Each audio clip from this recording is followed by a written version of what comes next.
I'm Tiffany. And I'm Moira, and this week we read Eleanor Park. Ding, ding. This was Moira's fabulous suggestion. Yeah. I picked this book because it was a recommendation from a friend who is a teacher at a high school. And she said Eleanor Park was really hot this year in the young adult community. And I'm so glad that I did because I loved it so much. Me too. And did you love it? Yeah, it's so great. I was reading while I was getting my oil changed and I was crying and I was laughing, and it kind of brought me back to when I was like 10 or 12 and I was reading Judy Blume books. It was like the relationships, and it kind of gets a little risque. Like 16, I'm like, whoa, you're 16. It's basically the story of a girl named Eleanor and a boy named Park. Eleanor comes from kind of a serious background for a girl her age. Her mom is remarried to a guy. She has a stepdad, lots of little brothers and sisters, and it's a very volatile home life. Very. She meets this boy Park on the bus. At first, it is hate at first sight. And how cute was that relationship? Like, she would look at his comic books and he would, yeah. Oh God, I was just like, oh. So cute, yeah. So she starts kind of exactly like reading over his shoulder. It turns into something much different than hate. And it's just kind of the story of their relationship and the secret about their relationship. Her family doesn't know about it. It's a glimpse into this short little pocket of their relationship over maybe the course of, what is it, like 7 or 8 months? Yeah, yeah. It's a sweet story and kind of a heavy story. Yes. Also, I'm a big fan of short chapters, and I was telling my friend last night, I was like, I just love short chapters. Maybe it's just because it's a good bookmark. I'm like, okay, one more chapter, yes. One more chapter. But it's going from Eleanor to Park. What I loved about it so much is you found out about Eleanor from Eleanor and from Park, and the same for Park. But it was so funny, like, I wrote down the note, how like she smells like vanilla, and he loves that about her, and she hates that she smells, she doesn't really hate, but it's because her mom puts vanilla behind her ears, and you're like, oh, you smell like cake, that is really smart. And like, yeah, just makes me a birthday cake. Yeah, it was so cute.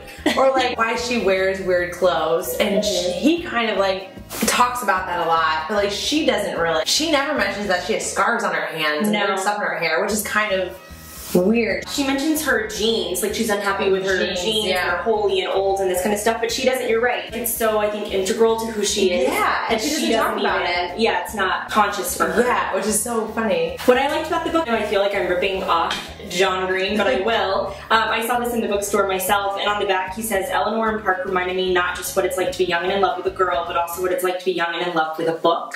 Oh, and I know, right? It kind of gives you the chills and the feels. But that's kind of how I feel about it. I think it very well captures how that relationship feels at that age. And totally. That's like the most important thing in the world. In the whole world. And you're like, oh, you're 16. You literally have no idea. Well, you might have some idea, but you have so many emotions. Yeah, like you can't even tap into, you know, like, I don't know, you guys get very young. So. Yeah. The cool thing about it is I'm reading this book, and the way she'll talk about Park and how she feels about him and things, I think about my husband. That's so cute. So it's like, yeah, I married the person who this, you know what I mean? Like their story is the beginning of mine in a way, minus all of like who they are. We're not Eleanor and Park. Going back to the descriptions, you were talking about how Park notices things about Eleanor that Eleanor doesn't necessarily point out about herself and vice versa. Rainbow Rowell has taken the question pretty often apparently about whether or not Eleanor was actually overweight. And I think that's a very interesting question. Oh. Yeah, because the way that she describes herself, she thinks of herself very lowly. Yes. Very low self-esteem. Yeah.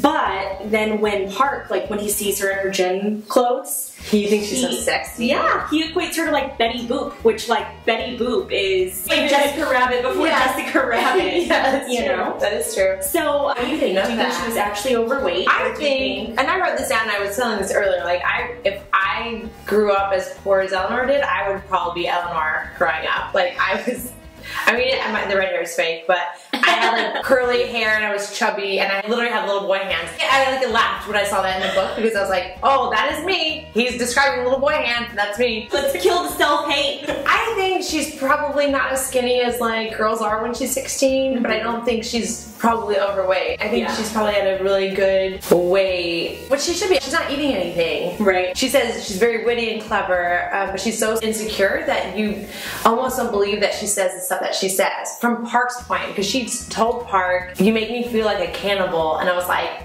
Oh my god, that is so cool. Like, how are you so cool at 16 and why can't I be that cool at 28? Something I really appreciated about this book was the characters not being characters you see in every other book. I appreciated an Asian character. Me too. Yes. And I was like, this would be so great when this is made into a movie, which it should be because it's incredible. I was like, that'd be so great. I guess you really don't see that, so it's so big. Yeah, you know? So it's super exciting. Also, the female lead, no matter whether she actually is overweight or she's not overweight, whatever the case is, she's redheaded and she's not described as being waify and skinny. Yeah, she's not the ideal... accidentally pretty. Yeah. Which she's so old. Yeah, it does. Just this whole book just warmed my heart so much. Up until the ending. Let's talk about the ending. Honestly, I was talking to somebody the other day, like, how do I end this? And a friend who's writing a book, and I was like, I don't know. Writing an ending to a book must be the hardest thing ever. I think it's only easy, and this is coming from someone who does not write books, but I think it's probably only easy for like mystery writers. It's like whodunit, and that's like all you really need. You know what I mean? So I think for everyone else, you're not going to make everyone happy, including us in this book. I'm never happy with an ending. No, but it just felt so abrupt, and I was so involved in their story that I felt a little left out. Me too. I wanted to be at Park when he got the postcard like a year later. Eleanor, what were you thinking? Yeah. And he was like, oh, I'm like, I'd be pissed. Like, don't come back into my life after a year and you just not answering my phone calls or my emails or whatever. Yeah. I guess it was in 1986. No email. I think that just leaving in the middle of the night was a rash decision. I was like, oh, whoa, it's coming down a second there. And the parents were like, go for it. First of all, did you know that it was the dad writing that horrible stuff? The thing was, they talked about it so interspersed and like rarely that I forgot about it until it came back up. Did you know it was? I had a feeling, I figured it wasn't the girl because the stuff that was being written sounded like from a male point of view. But I do think it was a little weird that it was the stepdad writing that. It was. Right. Because it looks like that guy doesn't know how to write or read or speak or do anything. And he's probably a terrible human being. So in addition to that though, she was still being bullied by everyone else, right? Like Tina and other girls were still like putting her clothes in the toilet. Yeah. Okay, things suck for her. Yeah. All that said, I have a book confession to make. So a book confession is anything quirky or weird that you do while you read that probably isn't normal. I feel guilty about it. Even telling you right now, you're gonna be like, for shame. Okay. Okay, something I do when I'm reading a book. You know what? I'm only going to share one with you this time. I'll share the other one with you next time. What a freak. Thanks, Moira. I read the first sentence in the book and the last sentence in the book before I read the book. What? Okay, that's so funny that you do that because I will flip to the end of the book to see how many pages there are, and if I see a word, like if I see like a name, like Kim or something, I'm like, oh, Kim makes it to the end of the book. Why do you do that? I don't know. It's just something I've done since I was a kid. I remember doing it when I would be in the back of my parents' car when I was like 7 years old. You can read in the car? Oh, I love reading in the car. Oh man, I just throw up everywhere. Anyway, that's my book confession. Share your book confessions with us. We want to know all of your weird quirks. All of the weird quirks. Tiffany, would you recommend this book to a friend? I would highly recommend this book to a friend. Would you recommend this book to someone?